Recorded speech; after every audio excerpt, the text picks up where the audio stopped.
Ustaz Tirta. Kemudian yang secara khusus saya juga mengucapkan terima kasih kepada Bapak Cahya yang menjadi wasilah pertemuan kita kali ini. Kemudian yang kita hormati dan kita muliakan sama-sama guru-guru kita yang saya tidak bisa sebutkan namanya satu persatu. Kemudian yang dicintai kita para bapak, yaitu ibu-ibu sekalian. Ya. Iya. Masa ibu-ibu cinta sama ibu-ibu, balon sama balon yang gak enak.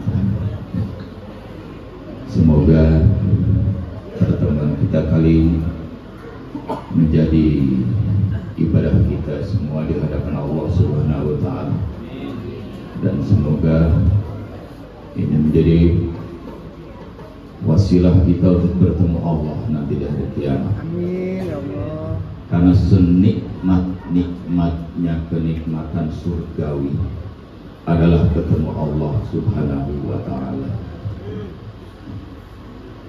Oleh karena itu, sebelumnya marilah kita bersyukur pada Allah Subhanahu wa Ta'ala, karena pada hari ini Allah telah memberikan begitu banyak nikmat yang tidak bisa dihitung.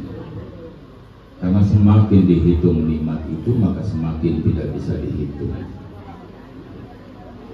Tapi dari semua kenikmatan itu, ada kenikmatan yang paling utama bagi kita semua, yaitu nikmat iman dan Islam.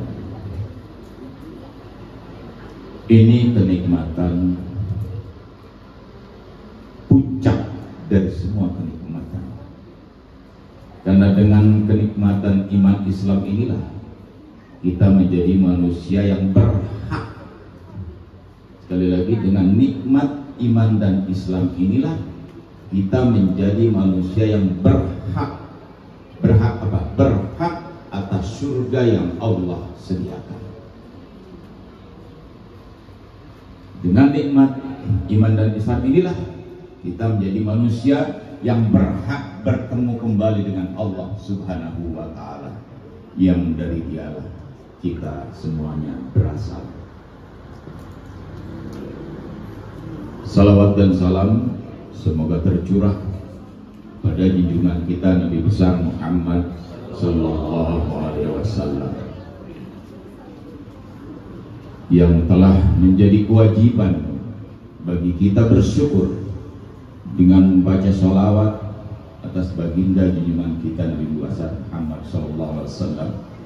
Karena dengan diutusnya Rasulullah, sekali lagi, dengan diutusnya Rasulullah kepada kita semua. Udah ketemu Bu sama Rasulullah? Belum. Tapi Masya Allah, cinta ibu-ibu pada Rasulullah nggak bisa ditawar. Sehingga ibu-ibu mah kegiatan peringatan maulid di RT 1 datang, RT 2 datang, RT 3 datang, RT 4 datang, RT 5 datang. Ya. Biarpun asal pulang berantem sama lakinya karena lupa masak. Begitu pulang ke orang Pinang doang. Ya, Masya Allah, ibu-ibu Maya, ya, nggak bisa ditawar cinta ibu kepada baginda Rasulullah, walaupun nggak pernah ketemu. Kalau dihitung-hitung lagu sholawat kita mah bapak-bapak, lagu sholawat dari tahun dulu sampai sekarang lagunya itu doang. Kalau al-badru alaina itu aja kita. Ibu-ibu mah coba dengerin tiap majelisnya, itu lagu sholawat. Masya Allah, setiap ada lagu baru langsung jadi sholawat. Masya Allah, ibu-ibu luar biasa, saking cintanya ya pada junjungan kita Nabi besar Muhammad Sallallahu Alaihi Wasallam. Cuman untungnya enggak lagu goyang dompet yang sholawat itu. Untungnya enggak lagu itu aja, ya, Masya Allah. sekali lagi kita bersyukur atas diutusnya Rasulullah. Kenapa? Karena dengan diutusnya Rasulullah Sallallahu Alaihi Wasallam kepada kita semua, kita jadi tahu persis jalan pulang kita kepada Allah Subhanahu wa Ta'ala. Kebayang enggak Pak? Mungkin kalau enggak diutus Rasulullah Allah kepada kita semua, mungkin sampai saat ini kita masih memuja pohon beringin. Mungkin sampai saat ini kita kalau mau pesta datang ke batu-batu besar, ya kan? Mungkin sampai saat ini kita kalau mau nikahin anak datang dulu ke hutan-hutan keramat. Yang dipanggil bukan Allah. Enggak ya Allah, ya Allah enggak. Yuk tolongin gua yuk. Ya. Yuk tolongin gua yuk, ini anak gua perawan udah 25 tahun kagak ada yang anjang satupun yuk. Masya Allah, sambil bakar hiyo, sambil bakar kemenyan. Mungkin kita masih kayak gitu kalau nggak diutus Rasulullah. Tapi dengan diutusnya Rasulullah, kita jadi tahu jalan pulang kita kepada Allah Subhanahu wa Ta'ala. Lewat mana? Lewat jalan tauhid, mengesahkan Allah Subhanahu wa Ta'ala tanpa teleng aling-aling, tanpa ditawar, dan enggak boleh nawar. Ya. Ibu udah sholat ya? Udah. Bapak-bapak juga udah sholat ya? Udah pasti ya. Udah subuh tadi sholat, zuhur kemarin sholat, asar kemarin sholat ya. Maghribnya agak lewat dikit, maklum baru pulang kerja ya. Pulang kerja, keluarnya jam 5, jalannya jauh, sampai rumah setengah 7 ya, gitulah ya. Pasti dalam sholat ibu dan bapak mengucapkan sumpah. Sumpah.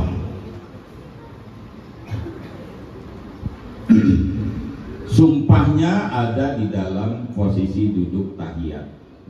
Ada juga sumpah di awal melalui sunnah doa iftitah. Ya. Tapi kita bahas yang duduk tahiyat. Tahiyat pertama kita baca asyhadu an la ilaha illallah wa asyhadu anna Muhammadar Rasulullah. Demikian pula di tahiyat akhir. Ibu paham enggak itu? Maksudnya kita disuruh bersyahadat di situ. Ya. Sehari 5 waktu, belum lagi tambah duha sama tahajud. Ya. Apal bacaannya ya? Apal lah pasti. Aku ngapain jadi orang Islam nggak apal syahadat mah? Ya. Sebelum kawin dilamar bapaknya ada semua di sini. Ya, ada ya. Nah, sebagian doang ya. Berarti ini sebagian janda ya. Habis bapaknya ada sebagian doang, udah sebagian janda ini. Ya. Iya. Ini tuh bahasa Sunda, kalau bahasa Indonesia kalau ini? Indonesia ya. Oh ya. Iya. Mana Ustaz Ali, mana Ustaz Ali? Mobil tuh. Iya. Rajin banget dia ngasih info ke saya janda-janda di sini. Iya, Ustaz Ali, Mas. Kebetulan namanya sama lagi, ya. Jadi asal-asal ada apa itu janda baru langsung janda baru. Aduh, ya. Nggak ditawarin ke saya ABG mah heran. Ya. Iya. Kita semua baca syahadat di waktu sholat. Ini tolong direnungkan nih. Kita semua udah sholat. Tapi mungkin bapak-bapak di sini masih ngalamin turun sholat dari sini, bapak-bapak nongkrong dulu, nggak langsung pulang. Kan enak habis sholat nggak langsung pulang ya. Kalau habis salam bubar enak. Males banget itu wiridan, masya Allah. Asal udah salam langsung bubar, kirain pulang pak. Kirain bapak-bapaknya langsung pulang bu. Nggak nongkrong di sini. Aku ngapain bu? Habis salam langsung bubar kalau cuma nongkrong mah. Ya, kan nggak enak. Nggak enak kan kalau dari masjid langsung pulang, giliran pulangnya nggak enak. ketemu di bini kali di rumah nyebelin terus ya. Ya, lihat mukanya kesel, mendingan di masjid gua nongkrong gitu ya. Ya, padahal mah daripada nongkrong atau mendingan udah duduk dulu, wirid dulu gitu. Enggak nongkrong, nungguin temennya yang bubar wiridan. Kan kurang aja gitu. Ya. Atau ngapain coba pulang ke rumah? Bosen gua lihat bini gua nyebelin ya. Di sini wiridan juga kesel, nongkrong di sini ngelamun doang, Bu. Jadi yang lain mau wiridan dia mau ngelamun ya. Nah, mungkin pernah ngalamin begini, habis sholat maghrib, begitu sholat ngobrol gitu, ada di dalamnya itu obrolan gini, lu tahu orang pinter yang hebat nggak? Ada nggak? Masih ada tuh obrolan kayak gitu. Kenapa emang lu? Usaha gua mandek banget. Ibu-ibu ketemu sama temennya di tukang gado-gado, masak males ya. Padahal ibadah itu sama suami, males aja bawanya masak. Habis apa? Dikasih makan sama kita, kerjanya nganjang mulu. Itu suami pengkawara itu ya. Ngajak mulu, di sini ngayap ya. Ya, kalau saya nganjang ya. Makanya males dia masak. Pokoknya asal giliran giliran jam makan, udah dia langsung keluar ke tukang gado-gado, 2 jam di tukang gado-gado. Suaminya begitu pulang udah manyun, makan kelamaan ya. Sama di tukang gado-gado juga gitu. Pok apaan? Empok tahu nggak orang pinter yang hebat di mana? Ini masih ada kayak gitu. Habis sholat terus nanya orang pinter yang hebat di mana? Kenapa? Usahanya mandek. Pasti gua dikerjain orang nih. Langsung aja suuzon dikerjain orang kan? Ya. Sama ibu-ibu juga begitu. Begitu dikasih tahu sama temennya. Ada. Ini dukun hebat nih. Oh, dia bilang nggak mau gua ke dukun, nggak musyrik. Ya. Nggak mau gua ke dukun, nggak musyrik. Hebat nih orang nih. Ke dukun mah nggak mau, musyrik katanya. Sama si ibu juga begitu. Ada dukun hebat banget. Di mana? Ya. Di mana? Dikasih tahu tempatnya. Kata si Empol tuh nggak mau gua ke dukun mah. Kata Ustaz juga musyrik kalau ke dukun mah. Jadi lu maunya kemana? Pokoknya kiai gede, mana ada kiai gede? Kiai mah kecil-kecil badannya. Kerjanya puasa, jadi nggak ada kiai gede. Ya. Nggak mau dia musyrik ke dukun, pengennya ke kiai karena kiai mah nggak musyrik katanya. Ya. Tapi dasar emang lagi butuh, dia jualan baksonya bangkrut terus, ya. Maka dia jalan ke tempat dukun, dia ke dukun, ya. Karena katanya dukunnya dukun hebat. Begitu datang ke dukun, saking dia ogah musyrik, takut banget musyrik, datang ke rumah dukun, atau dukun teh, kan dukun mah begini. Mau ngapain lo? Begini bah, tenang. Kecil itu mah. Air dari gua mah manjur. Dukun bilang begitu udah jelas musyriknya. Karena nggak ada Allah dalam dirinya. Air dari gua mah manjur, Allah di mana itu? Ya. Tapi karena si tamu ngaji takut musyrik di hati, dia tetap gerentes gini. Dukun semua juga karena Allah kali, ya. Kalau Allah ngabulin mah iya, tapi kalau Allah nggak ngabulin mah biar diludahin juga nggak bakal. Dia yang tetap berpegang kayak gitu, musyrik apa enggak? Hei, dukun mah ini ibu-ibu nih, ibu-ibu mah emang aja ya, begitu dia mah, ya, begitu. Dukun mah bilang begini. Tenang po, air dari abah mah manjur, nggak ada yang bakal gak beres sama abah mah, semua beres. Musyriknya dia, musyrik kan nggak bilang dia bahwa semuanya kalau Allah mengizinkan gitu, nggak mau. Dukun bilang gitu, gengsi dia, kalah pamornya tuh turun. Ya. Tapi si empok yang datang di hatinya tetap bilang ini, bah dukun semua juga karena Allah kali. Kalau Allah ngasih mah kabul, kalau Allah nggak ngabulin nggak bakal jadi. Musyriknya sih kok enggak, datang ke dukun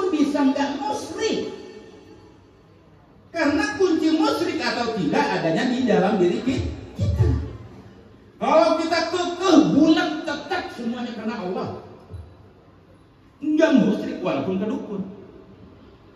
Bagaimana kalau ke kiai? Atau kiai itu ya, atau takut. Orang yang paling takut menduakan Allah itu kiai. Begitu datang ke rumah kiai, "Bah, saya punya masalah kayak gini." "Kenapa?" "Suami ayah ngayap mulu, nggak boleh denger janda BH0, dia mah langsung aja." "Terus maunya apa?" "Atau minta-minta air." "Emang di rumah lu kagak ada air?" "Air mah banyak Pak, tapi pengen air dari abang lah, tolong gitu." Namanya kiai ya, ada orang datang udah ditolongin. Tapi kiai mah takut sama kemusyrikan, takut musyrik, takut dirinya musyrik, takut orang ini juga musyrik. Maka dia nggak makal niup airnya di depan orang. Ke dalam dia mah, ke dalam dia, ke dalam itu dengan hati was-was, ya, takut musyrik. Tapi ikhlas minta Allah, "Ya Allah, ya Allah, jadikan air ini obat." Kalau suami wanita itu tidak pulang-pulang ke rumah, senangnya ngelayap mulu, maka jadikan air ini obat yang merubah hati suaminya menjadi suami yang betah di rumah. Nggak kerja-kerja. Tahu gitu, menyalung layap sekalian. Akhirnya apa? Dibawa ke Singkoko. Jangan meyakini air ini ya. Yakin sama pertolongan Allah. Tuh kiai itu musyrik nggak dia? Enggak. Dibawa nih air nih dari kiai. Begitu nyampe di rumah, airnya benar disuguhin minum sama suaminya, ditaburin ke tempat usahanya. Besoknya suaminya ngumplak aja di rumah, ya. Pelanggannya datang lagi rame. Dia bilang itu Singkok, bener kiai hebat tuh, manjur tuh kiai. Musyrik nggak dia? Musyrik, walaupun ke kiai. Nah, syahadat itu adalah apa? Kunci bagi kita untuk terhindar dari menduakan Allah dengan cara apapun, dalam bentuk apapun. Bahkan renungkan isi syahadat ini. Dari dua kalimah itu, kalimah yang pertama asyhadu an la ilaha illallah. Kita bersaksi, ya. Kita bersaksi, kita bersumpah itu, ya.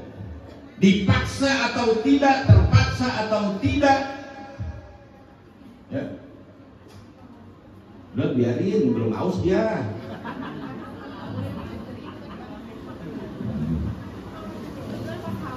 Emang udah haus bangetan dari tadi minum dulu juga. Udah biarin, jangan diganggu sama minuman, biarin dia. Ya. Jadi kita renungkan kalimat syahadat yang pertama. Asyhadu an la ilaha illallah. Di dalam kalimat itu Allah memaksa kita dengan kalimat itu, suka atau tidak suka, ridho atau tidak ridho. Kalau pakai bahasa congreng, lu harus bersaksi bahwa tidak ada Tuhan yang wajib diibadahi kecuali Allah. Tapi renungkan kalimat yang kedua. Ingat, di kalimat yang kedua, wa asyhadu anna Muhammadar Rasulullah. Dengan kalimat ini Allah memaksa, suka atau tidak suka, ridho atau tidak ridho, bahkan terhadap kekasihnya pun Allah tidak mau diduakan.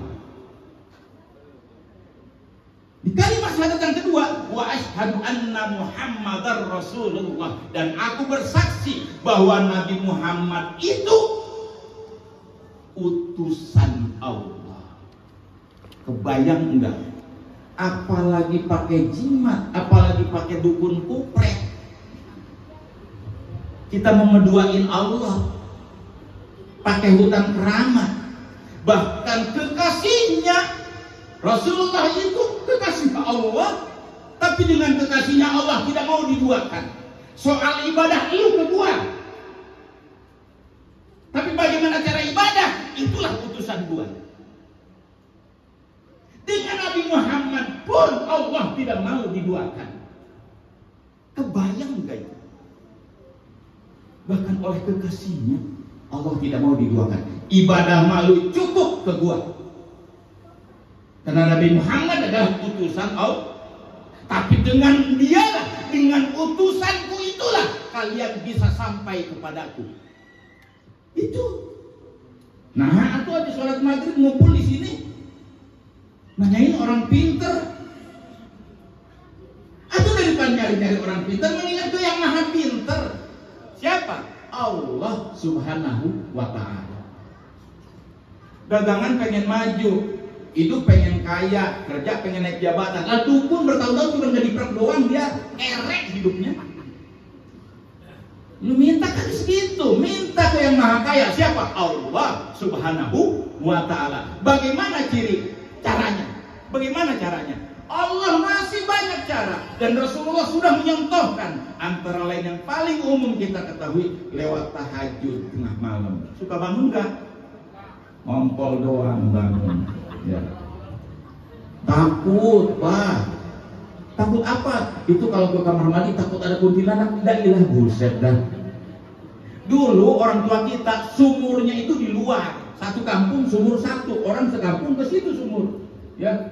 Sumurnya coba di ruang terbuka, ketutup pohon gede, ya, dikurung sama pohonan juga. Kalau mau kuntilanak ngejublek ratusan kali. Nah ini di rumah, kamar mandi di rumah, takut. Sebelum tidur ngompol dulu, keran lupa matiin. Begitu mau tidur udah jempling deh. Tes.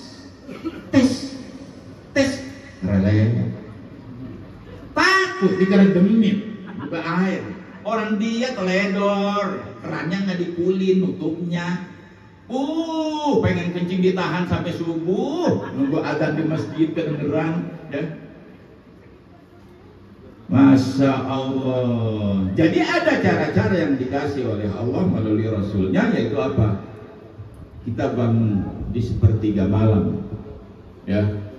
Disitulah tempat kita minta kepada siapa? Kepada Allah Subhanahu wa ta'ala, yang maha kaya, yang maha perkasa, yang maha rahman dan maha rahim, ya.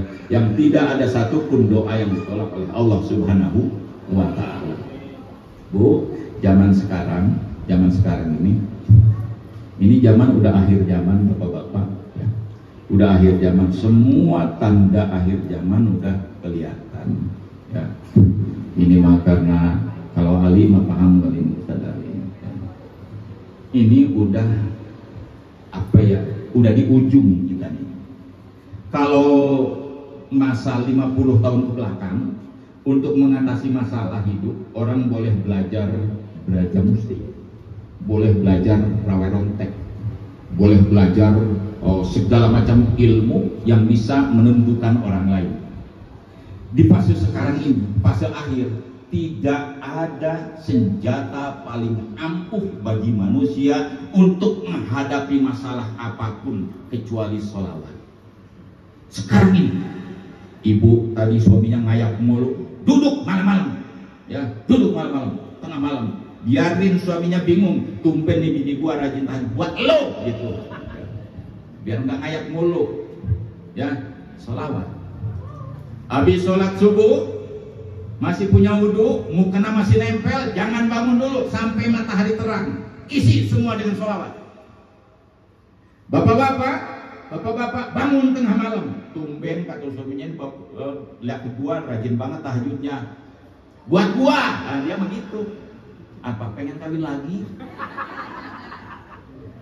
Pengen kawin lagi? Nggak apa-apa, mintanya sama Allah, tapi jangan minta sama dukun. Udah mau pengen kawin lagi, mintanya sama dukun, ya kita celaka 12 ini. Ya, minta sama Allah, nggak apa-apa. Ya.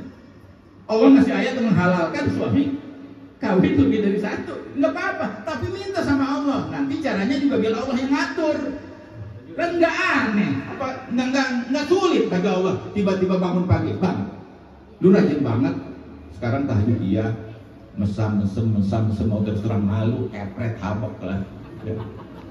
Malu, kenapa sih bang lu musam enggak gitu. Kalau udah bilang enggak ibu harus paham, oh dia berarti maunya nih, ibu juga harus sudah paham, bang lu pengen kawin lagi gitu. Sudah paham itu, udah langsung tanya aja, mau sama yang mana sih bang? Lu najis, nggak ada yang mau kayak gitu. Gak mau. Tapi bapak insya Allah dengan sholawat tunduk dia. Ibu juga, ayo ngadu sholawat udah, pak kuat udah. Pak kuat udah, adu sholawat udah. Ya. Kalau bapak yang menang berarti si ibu kebetulan mungkin salawatnya kalah sama bapak. Kalau bapaknya nunduk terus sampai ibu pada keok dia, kalah sama ibu. Adu sholawat udah nggak apa-apa. Ya. Yang penting mintanya sama Allah, penuhin bu. Itu dari asar sampai maghrib, tapi asar sekarang jam 3 ya. Jam 3. Maghrib jam 6, 3 jam. Kuat nggak itu ngedeproknya? Ya, insya Allah nggak apa-apa. Sholat asar awal waktu, ya. Awal waktu nanti kira-kira jam 5 udah fokus ke siapa? Fokus ke Allah. Bapak-bapak juga begitu. Penuhin hari-hari kita. Ini akhir zaman nih, akhir zaman. Sudah diisyaratkan bahwa di akhir zaman orang yang selamat itu siapa? Bukan orang berharta, bukan orang berpangkat. Mohon maaf, nggak disebutin bahwa yang akan lolos itu kiai, ustadz, bukan. Nggak disebutin kayak gitu.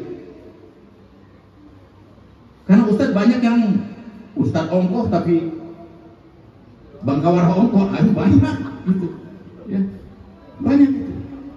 Jadi di akhir zaman itu orang yang akan selamat adalah orang yang berzikir. Senjata manusia dalam menghadapi akhir zaman satu, sholat. Maka penuhi sejak petang ya menjelang maghrib penuhi dengan zikir.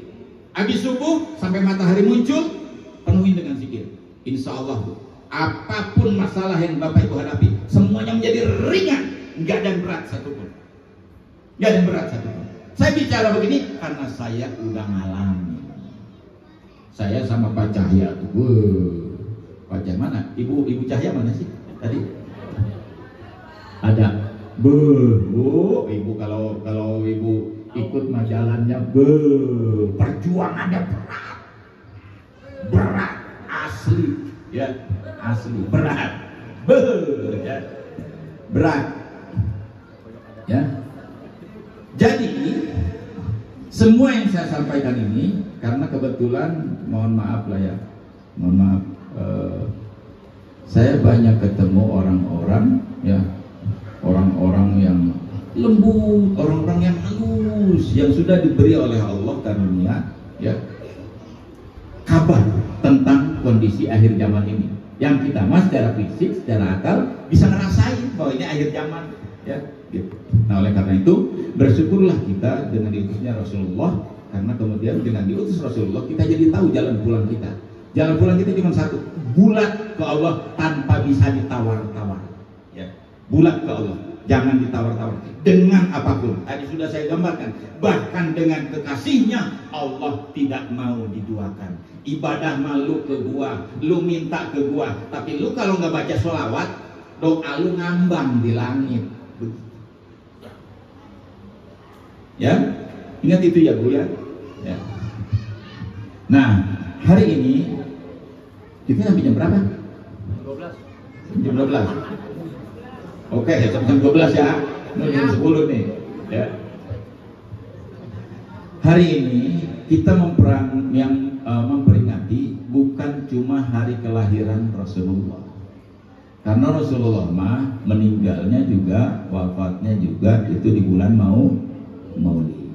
Ya, oleh karena itu kita hari ini sedang coba, kalau kata orang Sunda, ngajuan, sedang coba membongkar sedikit sesuatu yang bisa kita ambil dari riwayat hidup Rasulullah.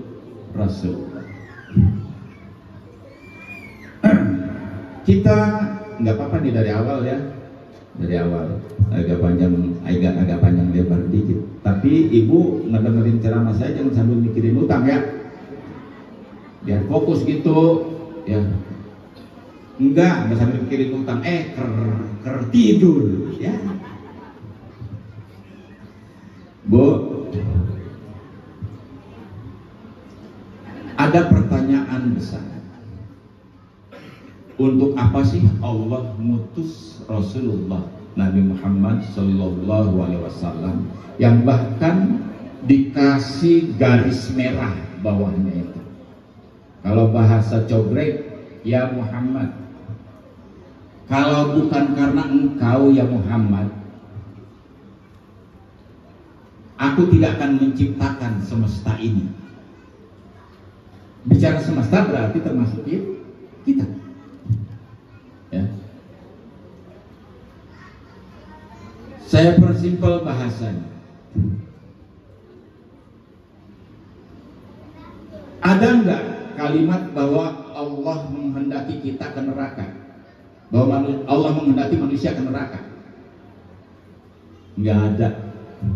Manusia ke neraka oleh kelakuan dirinya sendiri. Untuk menyelamatkan seluruh manusia itulah Allah mengutus Rasulullah Sallallahu Alaihi Wasallam. Cuma kalau kita bicara dari awal, ketika semesta ini belum ada, yang ada cuma siapa? Allah. Ketika semesta ini belum ada, sekali lagi bicara semesta berarti semuanya, termasuk diri kita. Diri kita, kalau bicara diri kita berarti termasuk sejak manusia paling awal, Nabi Adam bersama. Sebelum semesta ada, yang ada hanya Allah.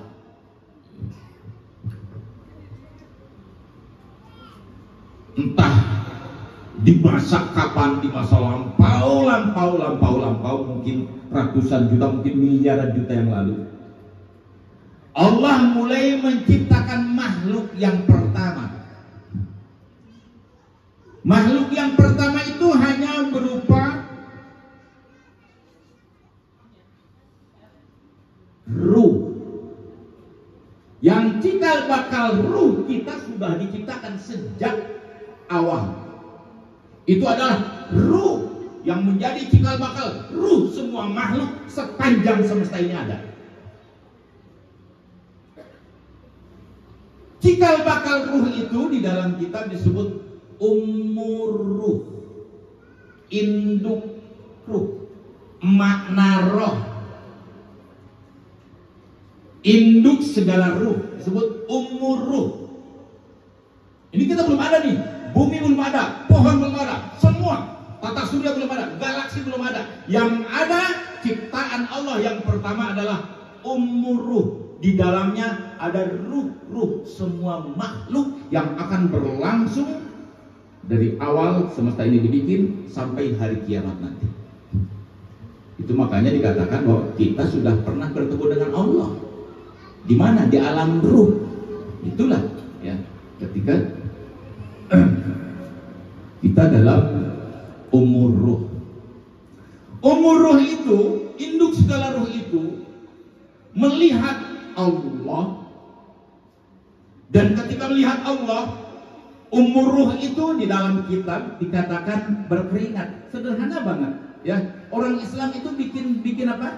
Bikin penjelasannya dengan kalimat yang sangat sederhana. Jadi umur ruh itu katanya berkeringat. Nanti akan nyambung ke hal yang dasar ya. Umur ruh itu berkeringat. Tapi keringatnya berupa pendar-pendar cahaya. Bapak suka berkeringat ya? Sebenarnya dalam keringat Bapak itu cuma air atau apa? Ibu suka berkeringat? Nah, di dalam keringat ibu itu sebenarnya cuma tok air atau ada yang lain? Ya, ada mineral. Ya, Sekali lagi, ini jangan sambil mikirin utang nih, ya. Supaya kita dalam sholat bisa khusyuk. Kalau tahu yang ini asal usul kita nih, ya. Kan kita sholat yang ngambang kita maya. Allah panjang biar khusyuk. Kan kata fikih harus dapat niatnya, ya. Panjang Allah. Ayam lepas kelihatan. Mulai lagi. Allah. Janda denok kelihatan. Mulai lagi. Allah nggak dapat itu Allah di dalam takbirnya, ya. Allahu Akbar, dapat, alhamdulillah, ya. Allahnya dapat begitu takbir, begitu doa iftitah, Allahu Akbar kabira walhamdulillah, semua muncul. Golok yang hilang kelihatan ada di atas lemari, ya. Duit yang hilang kelihatan, di celana habis main bola. Handphone yang hilang, waduh. Bapak-bapak asal handphone hilang takut, buyar udah sholat, bahaya nih. Handphone gua di atas meja, bahaya nih. Udah bahaya aja dia, udah kebayang sama dia. Ya. Nah ini dia, udah kebongkar, udah pasti nih. Kalau sholat tuh udah nggak karu-karuan, ya. Begitu sholat, habis salam dilihat handphonenya udah nggak ada di meja, udah langsung lemas, udah keringat dingin dia, ya. Keringat bercucuran udah, ya. Apalagi ngelihat ibunya udah manyun di depan, ya udah. Kan sholat kita mau begitu. Nah ini supaya sholat kita nggak kayak gitu, nah ini kita harus tahu proses kita dari awal, ya. Nah, umur itu ketika melihat Allah berkeringat, tapi keringatnya bukan sekedar keringat. Di dalam keringat berupa pendaran cahaya, ya. Nah, jadi umur ruh itu keringatnya berupa pendaran cahaya terpental kemana-mana. Di dalam setiap cahaya itu sama dengan keringat kita ada mineral-mineral, ada anasir-anasir, ada unsur-unsur. Unsur-unsur apa? Unsur-unsur jasmani. Jadi umuruh itu begitu melihat Allah, dia disinggapi ketakjuban yang tidak ada bandingnya, sampai gemeternya luar biasa dan berkeringat. Keringatnya bukan main-main, keringat itu berupa pendaran cahaya yang berpencar kemana-mana. Ini tamsilnya yang lebih mudah. Saya tanya gini, pernah dengar riwayat Nabi Musa ngerengek minta ngelihat Allah? Pernah ya? Itu kan Nabi Musa mah itu Masya Allah rewel dia mah, diutus sama Allah jadi nabi, jadi rasul buat Bani Israel. Tapi kata Nabi Musa, kalau pakai bahasa corek, gua kan belum pernah ngeliat Gusti, kasih lihat atuh saya. Kata Allah, lu nggak bakal kuat ngeliat gua. Tapi Nabi Musa kan orang berani, dia sekali tempelin orang Palestina menjeblak sama dia mati. Kuat ya Allah, nggak bakal kuat. Kuat ya Allah, nggak bakal kuat kata Allah. Tapi karena maksa, ya udah kalau gitu lu naik dah ke Bukit Tursina, naik. Begitu melihat cahaya dari Allah, ya, itu Nabi Musa ngejeledak. Kira-kira kalau saya tanya, itu Nabi Musa ngejeledak karena silau oleh cahaya Allah atau apa? Kira-kira Pak? Menurut bapak-bapak itu Nabi Musa ngejeledak pingsan, apa saking silau melihat cahaya Allah, apa gimana? Bu, saking silau apa gimana? Saking silau. Kalau rata-rata pasti berpikir saking silaunya, nggak sanggup melihat silaunya melihat cahaya Allah itu. Kalau Allah menyilaukan, berarti Allah jelek dong.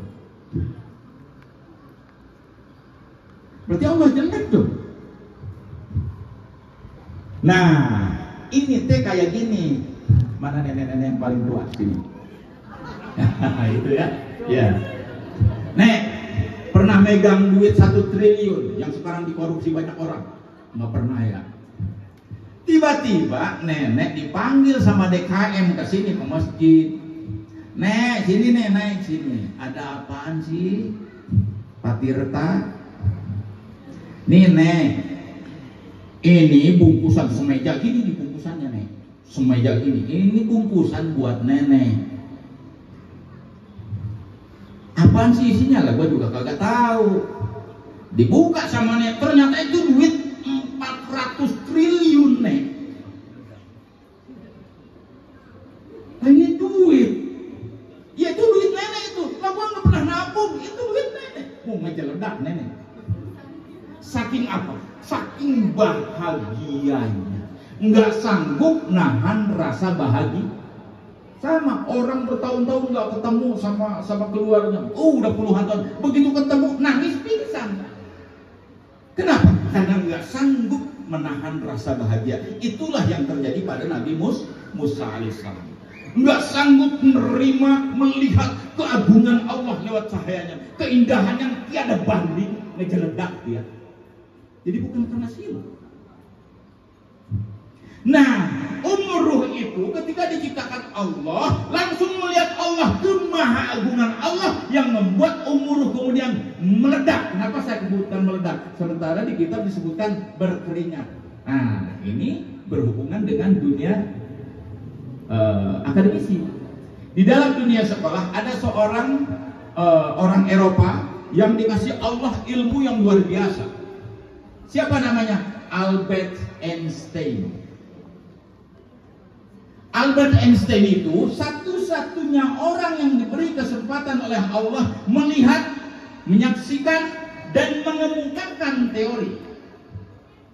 Jangan berpikir dia kafir lantas tidak ada hubungan dengan Allah. Allah ngasih ilmu sama siapa aja.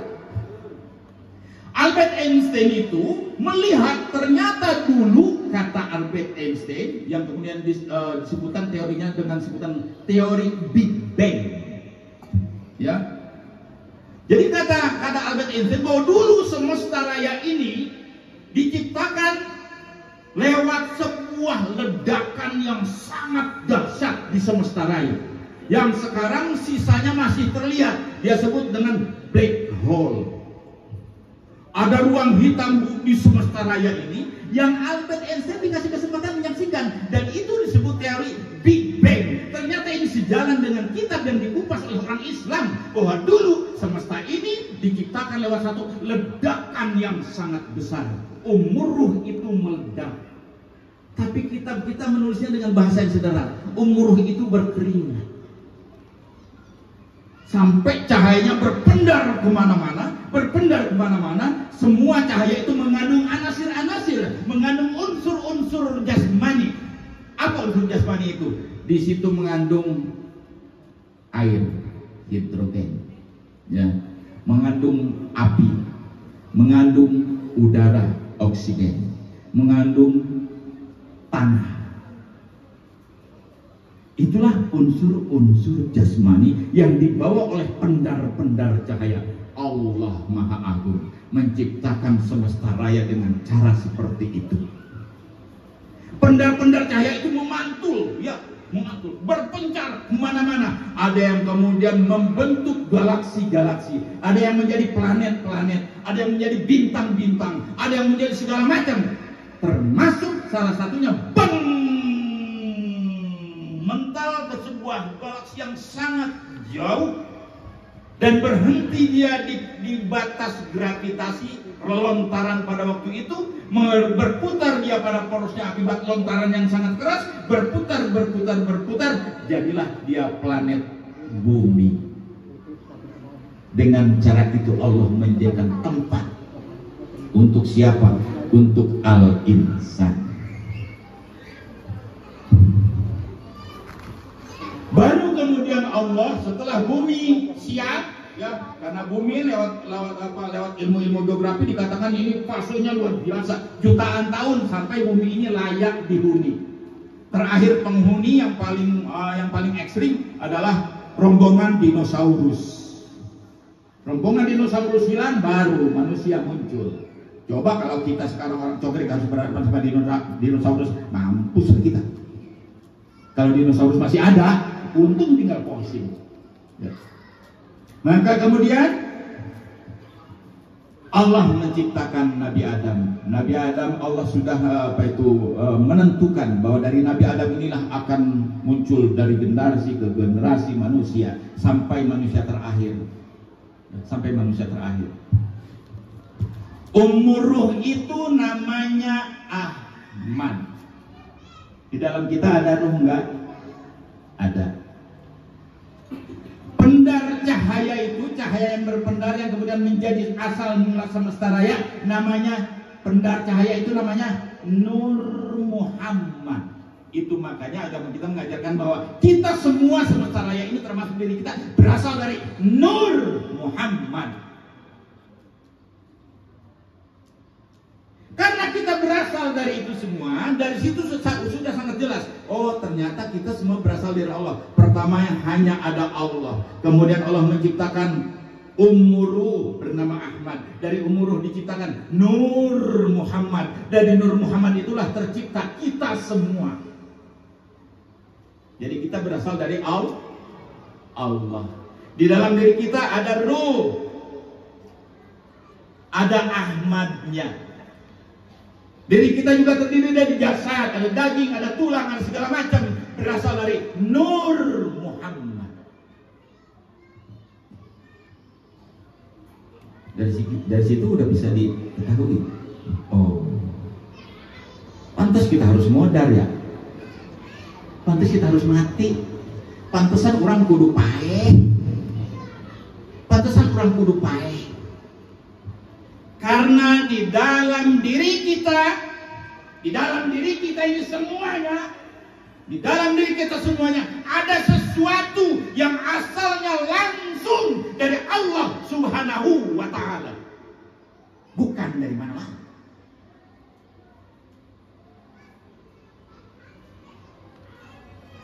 Dan satu-satunya tempat kembali ruh kita cuma satu tempat kembalinya, Allah Subhanahu wa Ta'ala. Jalan pulangnya bagaimana? Jalan pulangnya itulah yang menjadi sebab Allah mengutus Rasulullah. Jalan pulang ke Allah teh susah, Bu. Zaman Nabi Adam, manusia pertama diciptakan. Masya Allah, begitu pada dewasa akalnya udah jalan, mulai manusia dikuasai akal masing-masing. Kabil sama Habil mulai akil balik. Udah melihat saudara-saudara perempuannya cantik, yang ini cantik, yang ini kurang cantik, yang ini bahenol, yang ini kurang bahenol. Nabi Adam pusing. Lah anak gua udah mulai pelarak-pelirik ini, ya.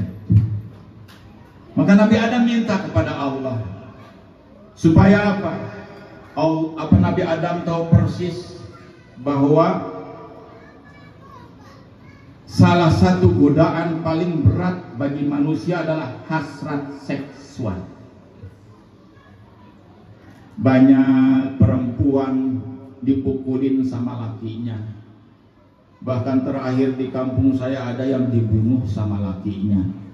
Kenapa? Hasrat seksualnya enggak kebendung, selingkuh sama orang lain. Banyak istri minta dicerai saking gak tahan suaminya kawin mulu, hasrat seksual. Maka Allah meminta pada waktu cara supaya anak-anaknya tidak berbuat zalim. Bagaimana caranya ya Allah? Maka kata Allah, kawinkan mereka adik dan kakak bersilangan.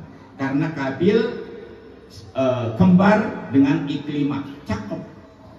Habil kembar dengan Labuda, kurang cakep.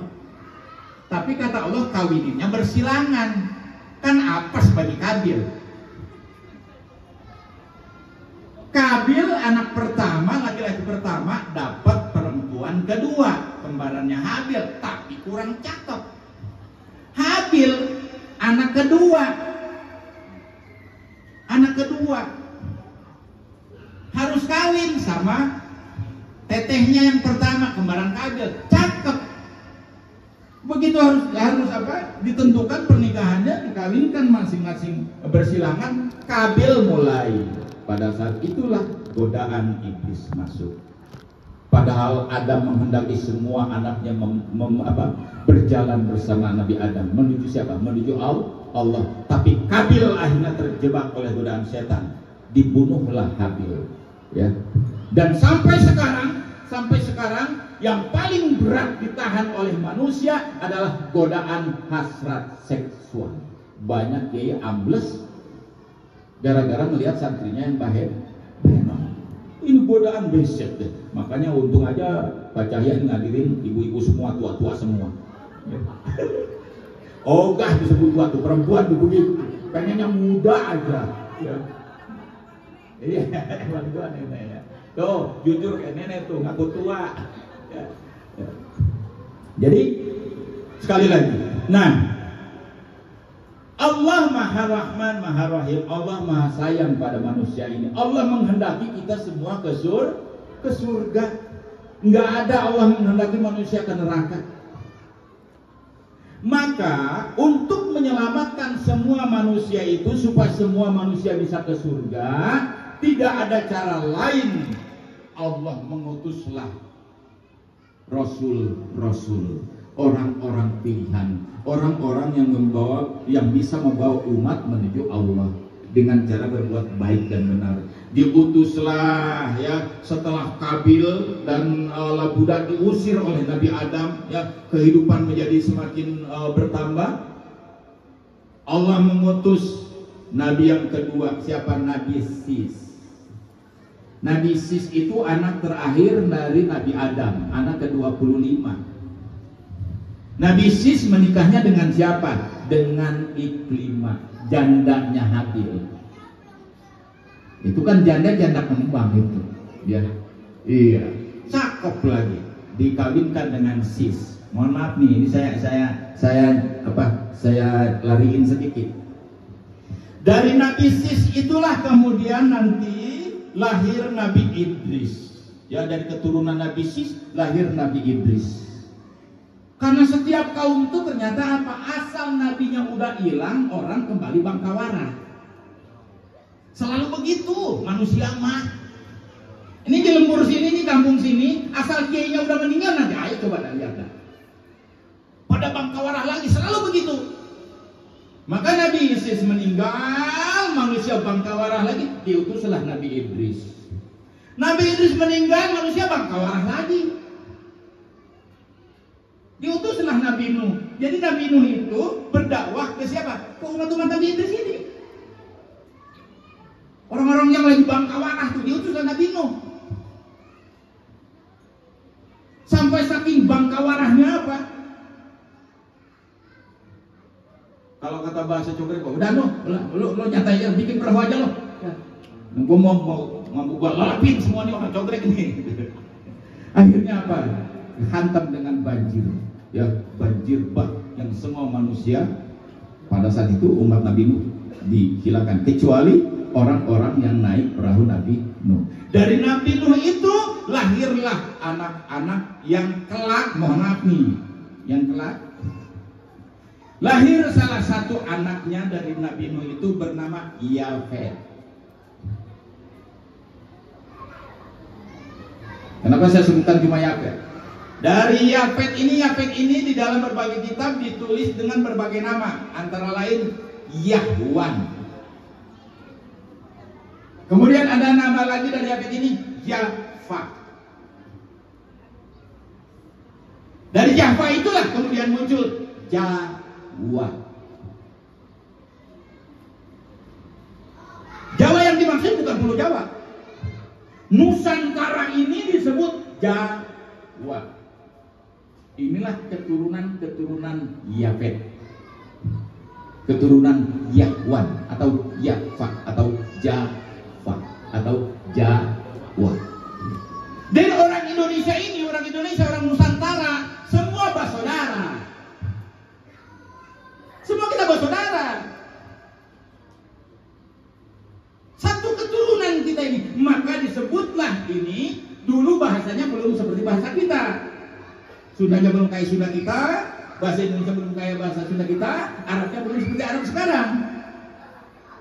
Bahasa yang dulu dipakai antara lain untuk menyebut kaum yang ada di Nusantara yang keturunan Yahweh, yang keturunan Yahwa atau Jawa ini, ya, karena mereka bertuhan satu,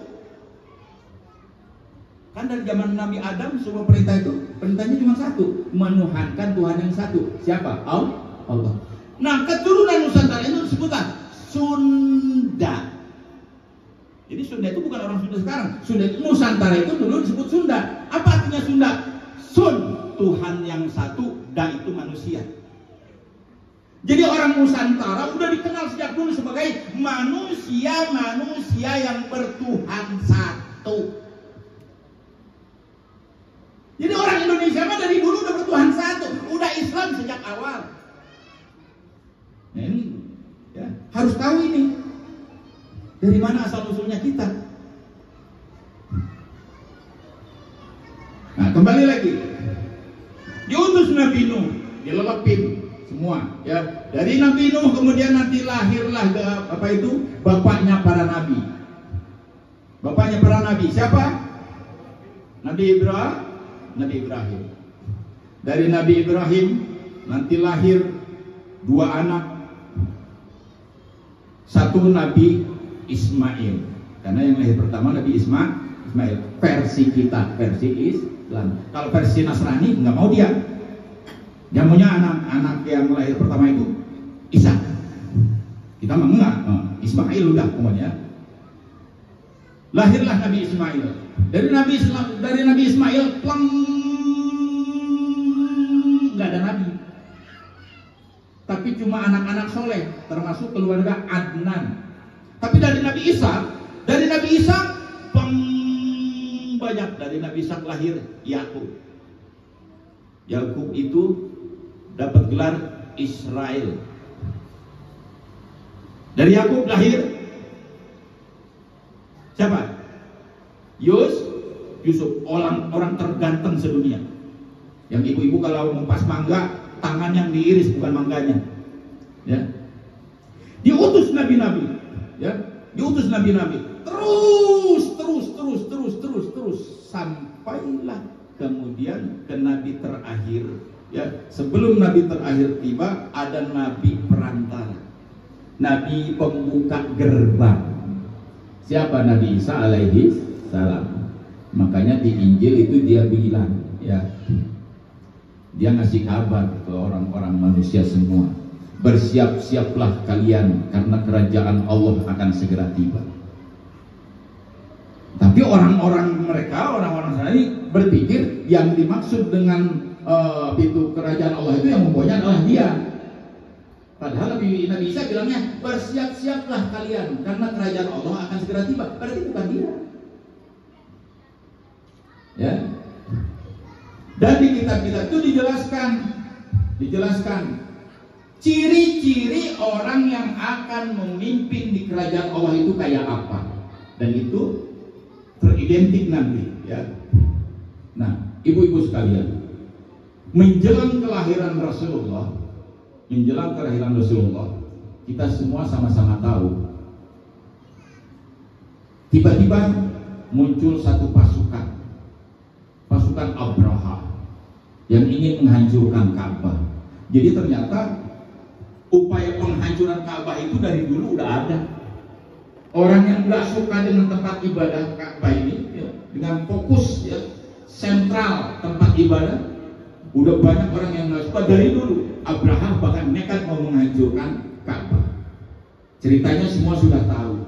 Sampai Abraha dihancurkan oleh Allah melalui pasukan burung ababil. Ya. Lalu ketika lahir, ibu-ibu juga sudah tahu bahwa Allah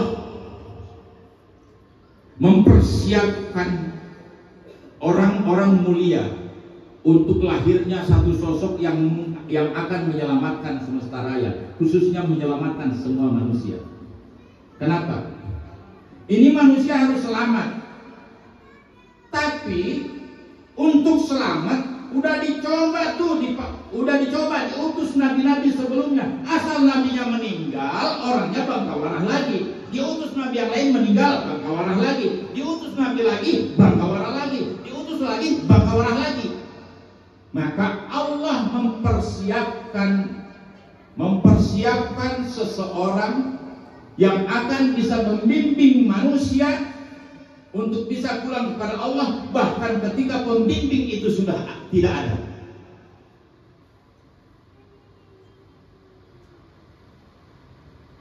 Maka pembimbing ini harus menjadi teladan, harus menjadi contoh yang bisa terabadikan sampai akhir zaman.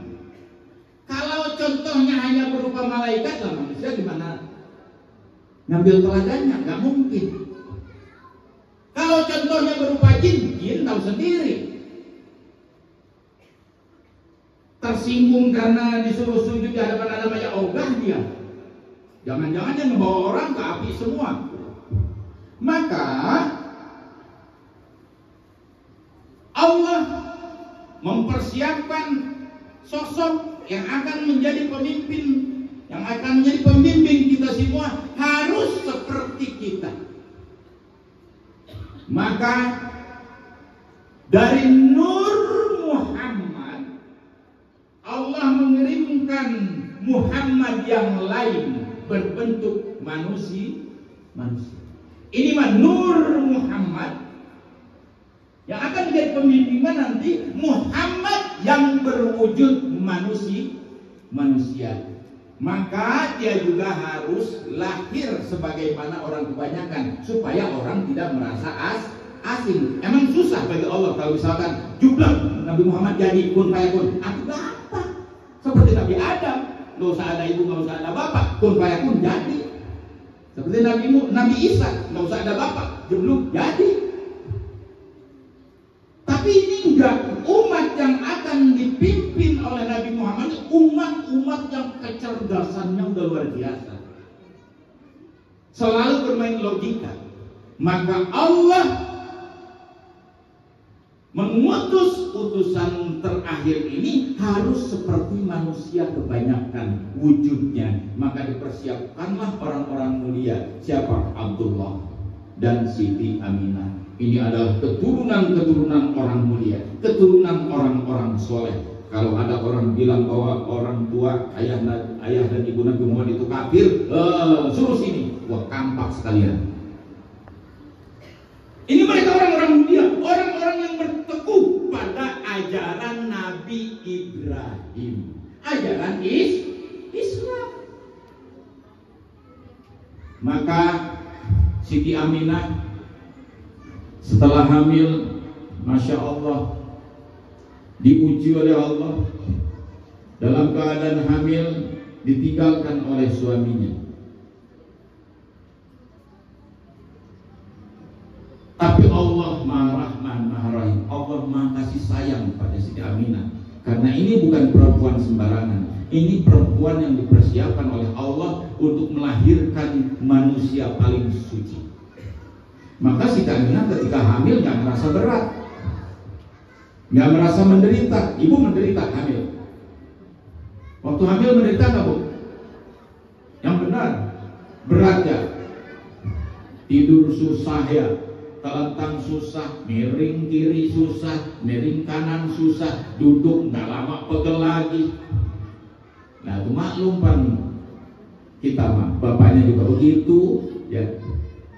Pan Siti Aminah maklum enggak, orang-orang mulia ini ya.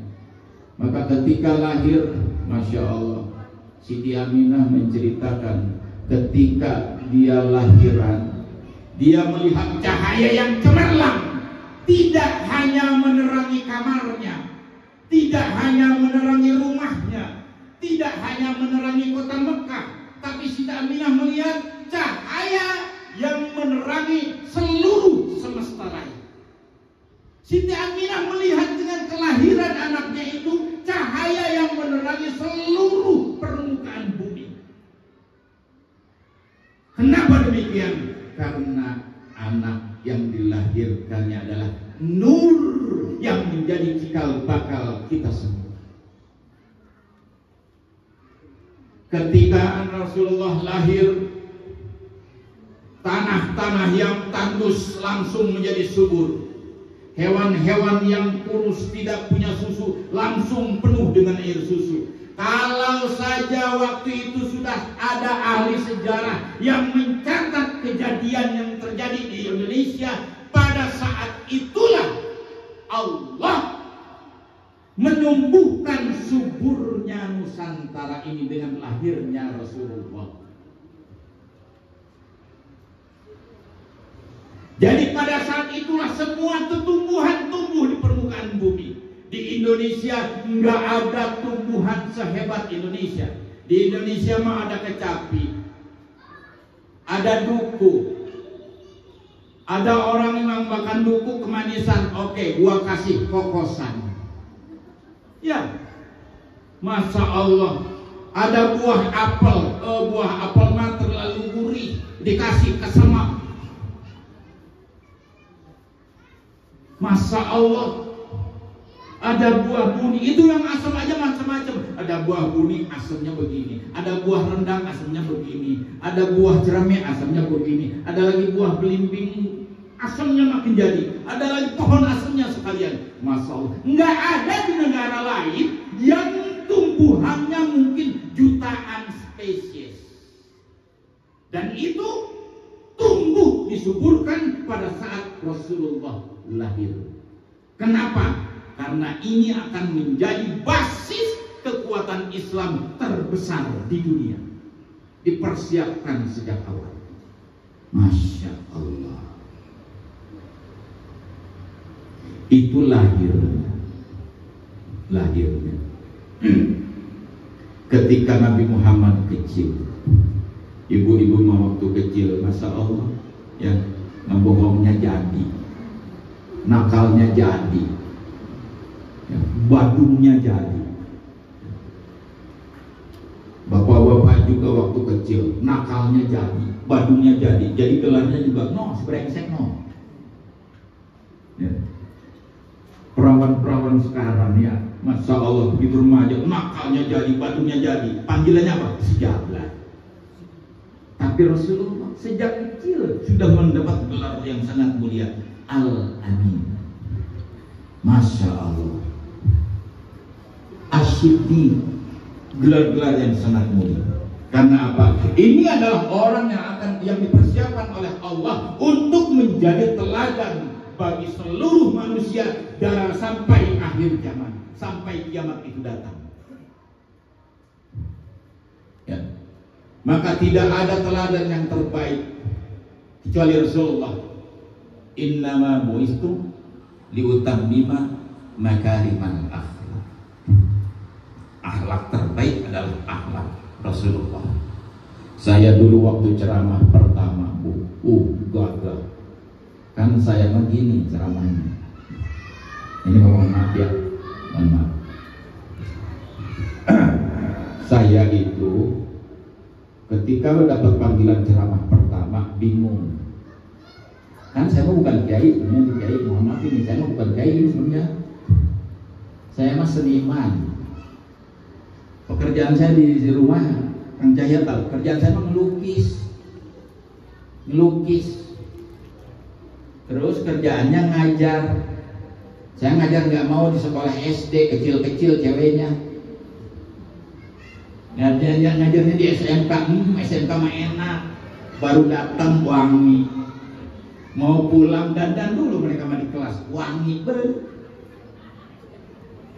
iya, seger. Ya, seger. Ya. Jadi saya nggak sampai sekarang sama Pak Haji Anwar, supaya Pak Haji Anwar sama tuh kayak gitu, saya kayak saya. Ya. Oh enggak, dia ngajar SD nggak mau, SMK dong. Ya.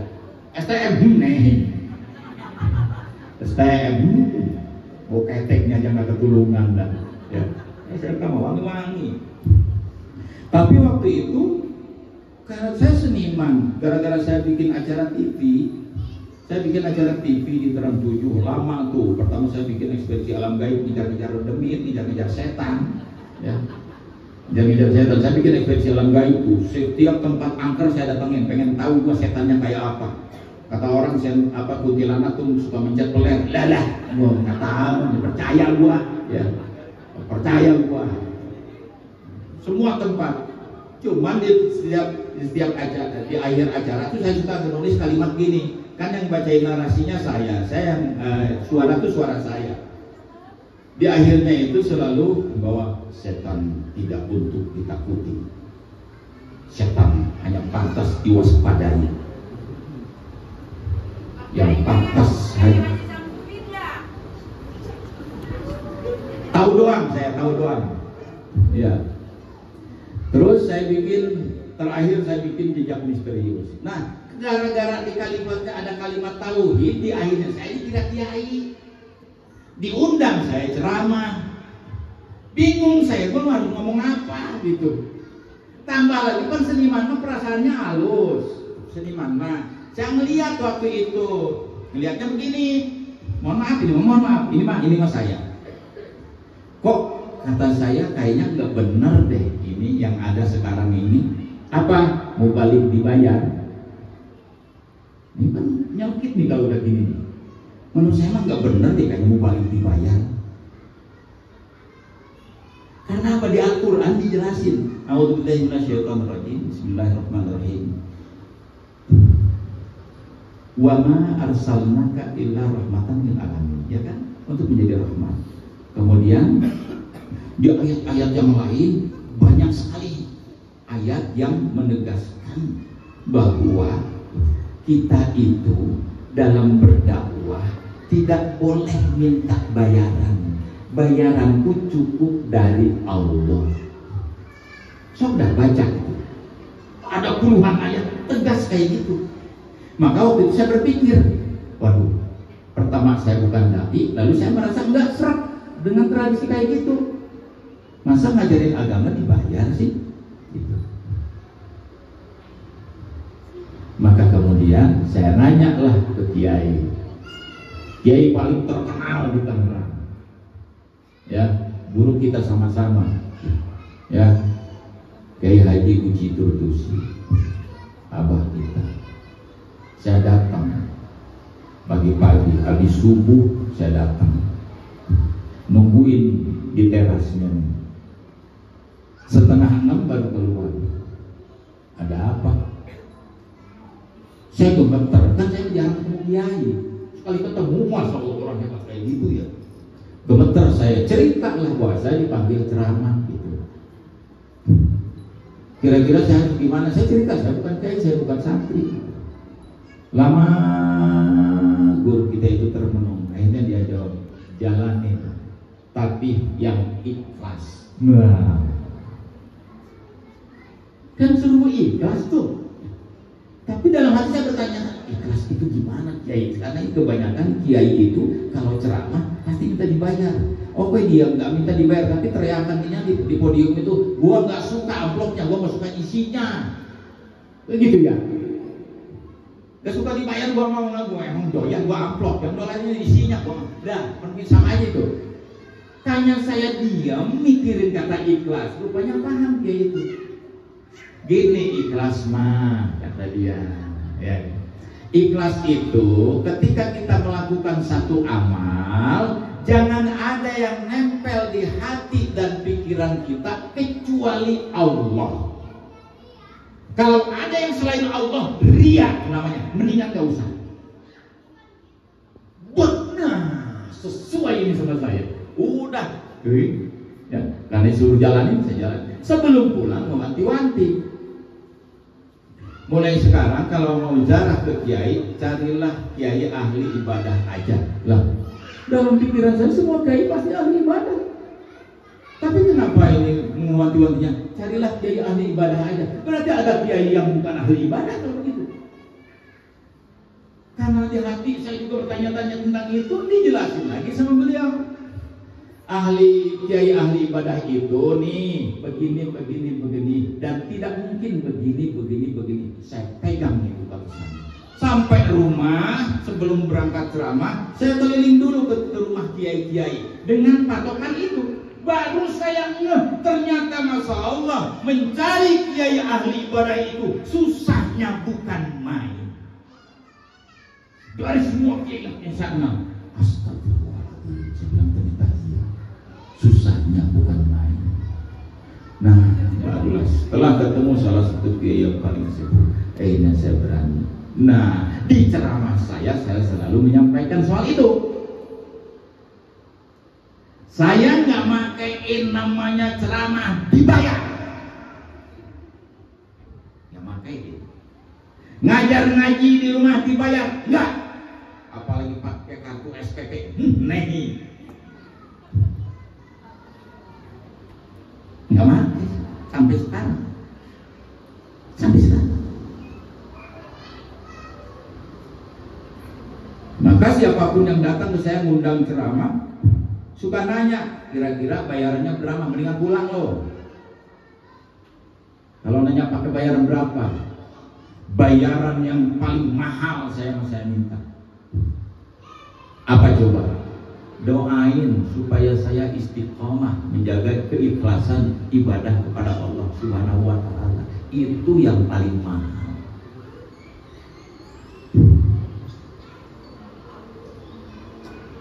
Nah, jadi ketika saya ceramah dengan cara begitu tuh, kenapa? Saya kalau ceramah, saya sampaikan tuh soal keikhlasan. Kan bicara keikhlasan, semuanya kena itu. Mohon maaf, di sini ada tradisi nyolatin dibayar? Nggak ada, alhamdulillah. Di kampung saya masih. Mohon maaf ya ente yang hobi ini. Mohon maaf ente yang hobi. Mangga aja silakan terusin, tapi saya jamin nggak bakalan barokah. Dari tahun ke tahun ente akan tetap seperti itu, akan tetap senang menerima panggilan nyolatin karena ada duit. Ditutup jalan rezeki lain karena ente berkeyakinan dengan itu. Jadi ketika bicara keikhlasan, itu semua kena tuh. Tabligh ya mau balik dibayar kena, guru ngaji dibayar kena, kemudian nyolatin dibayar kena, yang tahlil di rumah kagak bawa sepotong-potong acan, nyampe di tempat tahlil waras sesuka hati. Saya mah makainya yang kayak ginian nggak dibayar, ngajar ngaji nggak dibayar, nyolatin saya mah nggak mau. Kalau amplop datang saya pasti saya balikin lagi. Bagaimana kalau tahlil? Saya mah makainya seperti yang diwasiatkan oleh Rasulullah, yang diwasiatkan oleh Imam Syafi'i, yang diwasiatkan oleh Syekh Nawawi Al-Bantani. Apa? Kalau ada yang kena kematian, saya masak di rumah. Masakannya saya bawa ke orang kematian. Kalau nggak sempat masak, saya beli makanan dari luar, dibawa ke tempat orang kematian. Yang hidupnya, keluarga yang hidupnya yang ditinggalin dikasih makan, yang meninggalnya didoain. Kan Rasulullah begitu. Katanya umat Rasulullah, kan nggak beda jauh sama Rasulullah. Imam Syafi'i juga begitu. Katanya kita imamnya Syafi'i. Kok beda sama imam kita?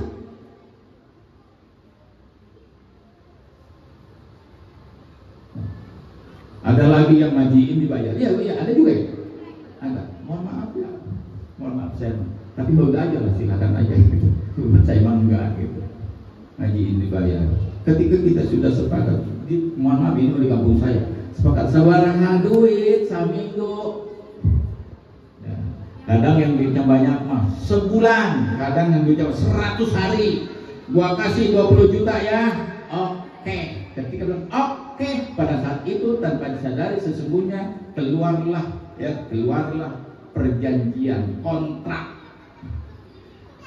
Jangankan satu ayat yang salah, satu huruf salah, aku bertanggung jawabkan di hadapan Allah karena aku sudah dibayar. Ayo sambung lagi. Jangan dikira, jangan dianggap main-main. Ngaji aja yang ikhlas, udah. Kenapa saya keras dalam hal ini? Di tahun saya masih ada sampai sekarang nenek lagi dah. Ya. Nenek masih punya utang apa? Utang suaminya meninggal, halaman rumahnya udah jadi bor, udah jadi jaminan, tinggal rumah doang. Masa rumah juga harus dibibitin, karena dia mau tidur di mana? Punya utang lah 400.000. Sisa apa? Sisa yang ngajiin belum kebayar. Ditagih lagi, kan rumahnya bener tuh. Jadi mohon maaf sekali lagi. Ini mas saya, ya. Maka saya mengambil sikap itu karena saya waktu itu mengambil sosok ngambil teladannya Sayyidina Umar. Kan Sayyidina Umar tegas ya, galak dia mah, ya.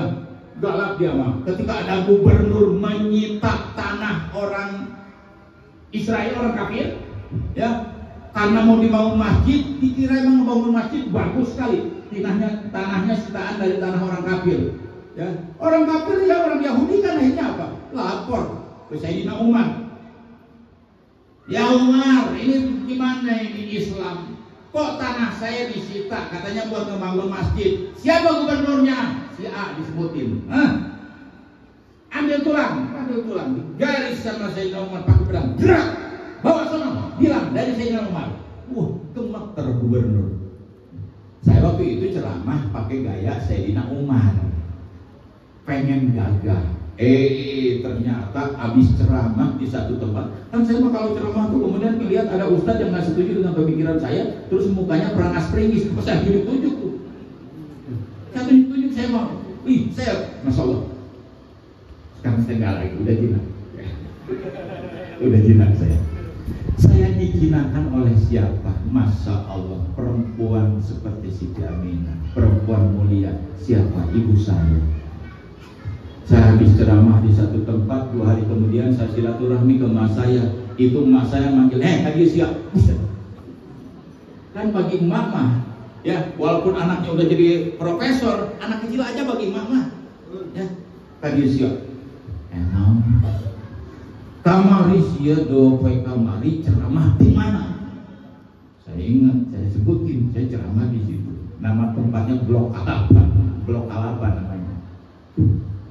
Akhirnya mas saya bilang, kalau Pak ini Pak Sunda kan ngerti nggak sih? Ngerti. Ada yang nggak ngerti, ya udah pakai bahasa Indonesia dah. Jadi mas saya bilang begini, pakai bahasa cokrek nih. Pak, lu tahu? Maksudnya apa mak? Kan lu tahu itu di situ mak lu ngajar ngaji. Lu teriak kayak gitu. Ngeluh-luhin orang lain, ngesia-siain ustad gitu. Kan saya kalau udah teriak tuh, hei sia, ya gitu tuh. Bahasa Sunda Tangerang. Emang kalau pakai bahasa Sunda Tangerang kan mantepan gitu. Kenyang, kalau makan tuh kenyang gitu. Sia aing, berbatok sia gitu. Masya Allah gitu ya.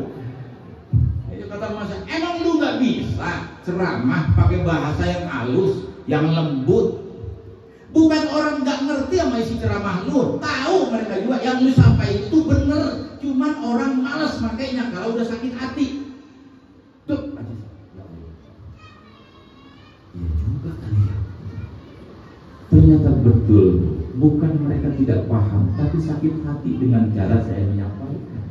Sejak itulah saya insaf, ya, saya jadi nggak lagi pakai bahasa yang kasar. Jadi kayak ginilah ceramah saya jadinya, ya. Nah, jadi sebaik-baik teladan adalah Rasulullah.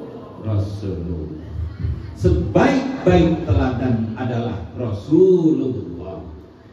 Kalau ibu-ibu mau menteladani perilaku perempuan, maka sebaik-baik teladan adalah istri Rasulullah. Siapa istri Rasulullah yang paling dicintai Rasulullah? Siti Khadijah, Masya Allah Bu, itu sampai hartanya semua ludes. Karena Siti Khadijah itu orang terkaya, janda kaya di Mekah, paling kaya dia. Yang kalau kabilah dagangnya berangkat ke Sam, itu ratusan onta, barangnya hampir semua yang dijual di punggung onta itu adalah milik Siti Khadijah. Nah bapak kan mau kawin lagi jadi jandanya kayak gini. Iya, cari janda yang kayak gini. Makmur udah.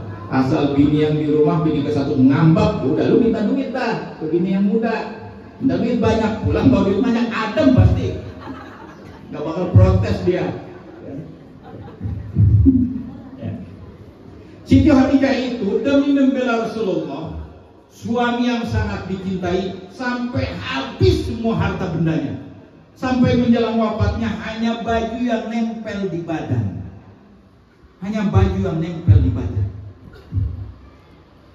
Ketika wafatnya ditutup oleh sorban Rasulullah.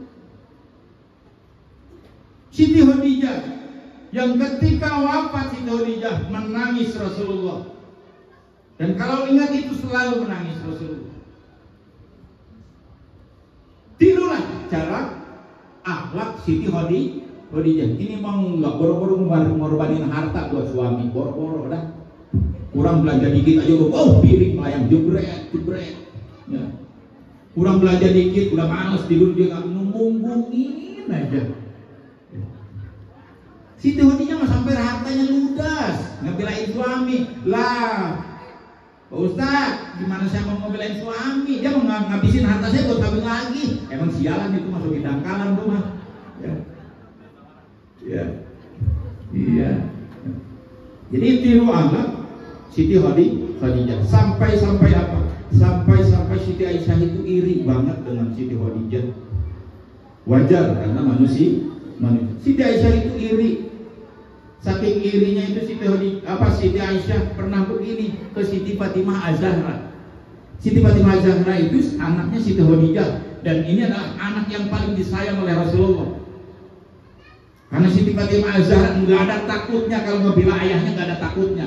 Preman Mekah sehebat apapun, walaupun kumisnya segede tai, dilawan sama Siti Fatimah. Dilawan sama Siti Fatimah, bela dia sama ayahnya. Siti Aisyah itu iri sama Siti Khadijah, sempat ngomong sama Siti Fatimah Az-Zahra. Kalau gaya cogrek mungkin kayak gini, Fatimah, biar gimana juga Rasulullah tak lebih beruntung dapetin gua daripada dapetin emak lu. Emang kenapa? Nah, gua mah perawan, gua bisa ngasih keperawanan sama Rasulullah. Itu Siti Fatimah mau belembek aja di hatinya. Sakit Siti Fatimah nih. Ibunya diledek begitu, ya. Cuman gua dari semua istri Rasulullah yang bisa memberikan keperawanan sama Rasulullah, kata Siti Aisyah. Akhirnya apa? Ibunya udah nggak ada, nggak bisa ngadu kan. Siti Fatimah ngadulah sama Rasulullah. Kalau kata bahasa Jawa, ayah, Fatimah sakit banget di hati. Kenapa emang? Masa Umi Aisyah bilang begini, tapi Rasulullah senyum. Rasulullah tersenyum. Gini, Siti Fatimah, kamu jangan sakit hati. Mulai besok, kalau Siti Aisyah bilang begitu, kamu bilang aja ke Siti Aisyah bahwa ibumu lah yang paling beruntung. Kenapa emang ya? Karena ibumu lah yang pertama kali memperoleh perjakanya ayah. Aku nih cerah lagi Siti Fatimah. Bener nih, senjata datang lagi ke Siti Aisyah.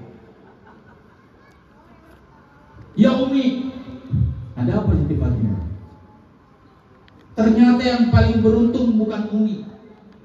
Siapa? Yang paling beruntung itu Umi saya, Siti Khadijah. Kenapa? Karena hanya Umi saya yang mendapatkan perjakanya Rasulullah. Bangkai udah diam Siti Aisyah. Masya Allah, ya.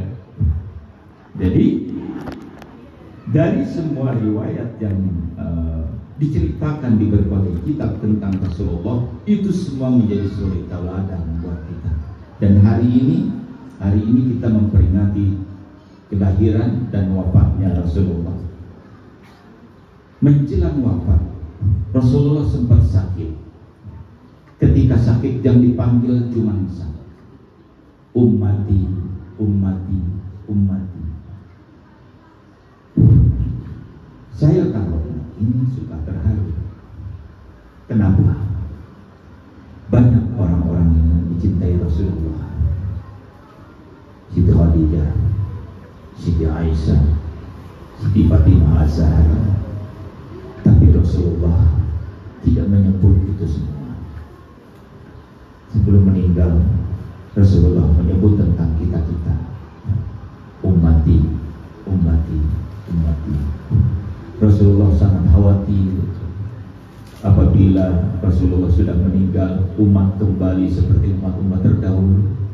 Begitu nabinya tidak ada, mereka kembali kepada kejahilian, mereka kembali kepada maksiat, mereka meninggalkan Allah, mereka meninggalkan tauhid, mereka meninggalkan agama. Dan itu yang ditakutkan oleh Rasulullah. Ini yang membuat saya selalu, kalau saya mendengar tembang-tembang berjanji seperti tadi, saya tidak bisa nahan tangis. Kalau mengenang peristiwa ini, saya merasa dipanggil oleh junjungan kita Nabi besar Muhammad SAW. Karena tidak ada teladan terbaik kecuali Rasulullah. Tidak ada jalan terbaik bagi kita pulang kepada Allah kecuali ajaran Rasulullah. Dan tidak ada tuntunan terbaik kecuali apa yang ditinggalkan oleh Rasulullah, yaitu Al-Quran dan Sunnah yang penjelasannya melalui kitab-kitab hasil ijma' para ulama. Oleh karena itu, mengajilah dengan baik, berzikirlah kepada Allah senantiasa setiap pagi dan petang. Taatlah pada suami. Para suami, jadilah kalian semua suami yang baik, suami yang bisa membawa seluruh keluarganya melintasi jembatan Shiratal Mustaqim, selamat menuju Allah Subhanahu wa Ta'ala. Jadilah suami yang teladan, jadilah suami yang bisa dilihat oleh anak-anaknya menjadi pemimpin sejati. Jadilah suami yang bisa membawa istri dan anak-anaknya semua menuju Allah Subhanahu wa Ta'ala dengan selamat sentosa. Berpeganglah teguh pada ajaran Allah, berpeganglah teguh pada ajaran Rasulullah. Tidak ada jalan terbaik bagi kita untuk menempuh kehidupan sampai mati ini melainkan berpegang teguh pada semua yang Allah berikan, berpegang teguh pada semua yang Rasulullah teladankan bagi kita semua. Semoga kita menjadi makhluk Allah yang bisa setia, yang bisa ikhlas, yang bisa senantiasa berserah diri pada Allah Subhanahu wa Ta'ala. Dan tidak ada tempat perlindungan terbaik kecuali Allah Subhanahu wa Ta'ala. Memohonlah perlindungan yang terbaik kepada Allah Subhanahu wa Ta'ala di setiap saat, di setiap waktu, di setiap waktu tahajud, di setiap waktu duha. Sungguh